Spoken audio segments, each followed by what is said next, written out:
Hey everyone, we're diving into the fasting world, where a widespread mistake could be derailing your efforts. Ever wondered why some people struggle despite fasting? It boils down to what happens when the fast ends. Fasting isn't just about skipping meals, it's a strategic reset for your body's energy management. However, the real challenge emerges post-fast, the temptation to overeat. This crucial misstep keeps insulin levels spiked, blocking access to stored energy and slowing metabolism. Fasting's true power lies in hormonal balance, particularly insulin's role. Intrigued? We're about to explore how to leverage fasting effectively, avoiding the common trap of overindulgence. Ready to unlock the secrets to making fasting work for you? Join us as we delve into the art of fasting without falling into its common pitfalls. Let's take a step back and think about what fasting actually is. It's basically taking a break from eating for a certain amount of time. Imagine you only eat one meal a day.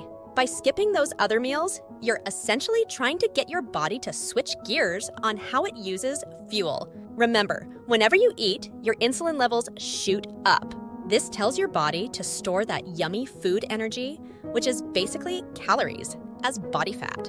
But when you fast, you give your insulin levels a chance to chill out. This acts as a signal for your body to start tapping into some of those stored calories since there's nothing fresh coming in from your mouth. Think of it like this. You're still in what we call a calorie deficit. This means the number of calories you burn is more than what you eat. Let's say your body normally burns about 2,000 calories a day and you stick to your one meal a day plan. But that one meal only packs 1,000 calories. Bingo! You're in a calorie deficit because your body has 1,000 calories from your meal, but it needs 2,000 to keep going. So it smartly dips into your body fat stores to grab the other 1,000 calories it needs. This is precisely why your metabolic rate, the rate your body burns calories, doesn't need to slow down. It's allowed to pull those calories out of storage. Here's the thing, constantly stuffing your face, even if it's just 1,000 measly calories, keeps your insulin levels cranked up. This high insulin acts like a bank with locked doors. You've got money, calories, stored inside, but you can't access it. So even if you only take in 1,000 calories while your insulin is sky high, your body can only burn those 1,000 calories. This is when people start noticing their metabolism slowing down.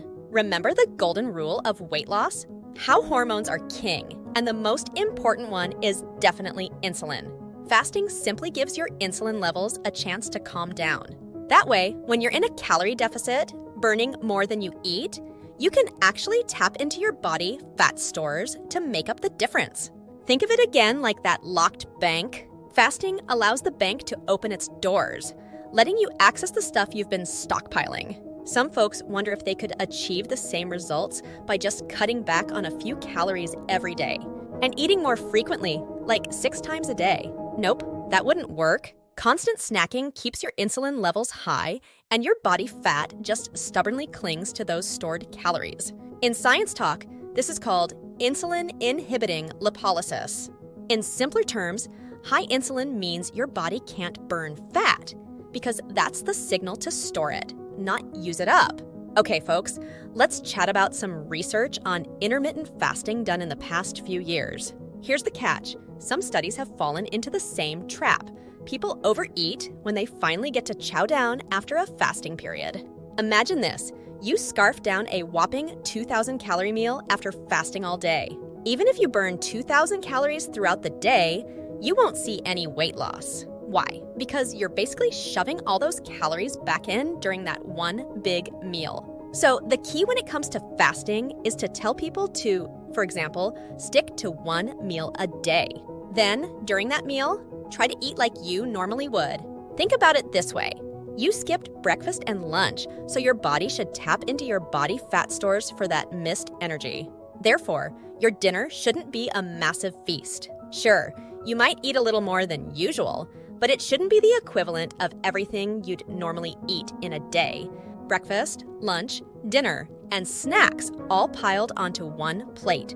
That approach won't help you shed any pounds. Let's dive into some specific studies. Back in 2017, a research project published in a medical journal called JAMA Internal Medicine looked at two groups of people. They were randomly assigned to either a fasting group or a continuous calorie restriction group. The fasting crew had a designated fasting day where they only consumed 25% of their usual calories. On their non-fasting days, they were supposed to compensate by eating 125% of their normal calorie intake. The other group stuck to a daily calorie restriction plan, aiming for 75% of their typical calorie intake. This means they ate around 1,500 calories every single day. Here's the thing with these studies. They compared two groups and gave them the same total amount of calories. But how they consumed those calories was totally different. One group basically crammed all their eating into one day, then tried to overcompensate by going overboard the next. This is where they messed up.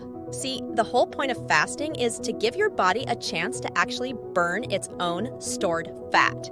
But if you're going to shove a ton of extra food into your system on the non-fasting days, your body's just going to burn through those new calories first. Makes perfect sense, right? So comparing these two groups wouldn't really show any difference. And guess what? That's exactly what the study found. They concluded that this alternate day fasting approach wasn't any better than just cutting back on calories every single day, whether it came to sticking to the plan, losing weight, or keeping it off. Here's the kicker though. The way they did the fasting in this study is totally different from how it's done in proper weight loss programs. Think about it. No weight loss expert would ever tell you to intentionally stuff yourself on your non-fasting days. That's crazy talk. You just pack on the pounds by storing all those extra calories. There's no magic trick to fasting. It's simply a way to switch your body from burning the food you just ate to burning the fat it's already got stored away. So the key is to allow your body to access that stored fat for energy during your fasting window. Fasting creates the perfect situation for your insulin levels to drop, allowing your body to release those fat-based calories. So why does it even matter how you distribute your calories throughout the week? The bottom line, when you finally break your fast, eat normally. Don't go crazy trying to overeat and undo all your hard work. Let's talk about another recent study published in the same medical journal, JAMA Internal Medicine. This one involved 141 participants and was also a randomized controlled trial. Here's the plan. They used a 1608 fasting approach, meaning participants could eat for 8 hours and fasted for the remaining 16 hours. The twist? The two groups weren't just different in terms of fasting periods. Unfortunately, they made a big mistake with the fasting group. They let them eat whatever they wanted, kind of like a free-for-all. In science speak, this is called ad libitum, which basically means go nuts. So the fasting group could only eat during a specific 8-hour window, but during that time, they were free to chow down on anything they pleased. Ice cream, cookies, brownies, you name it.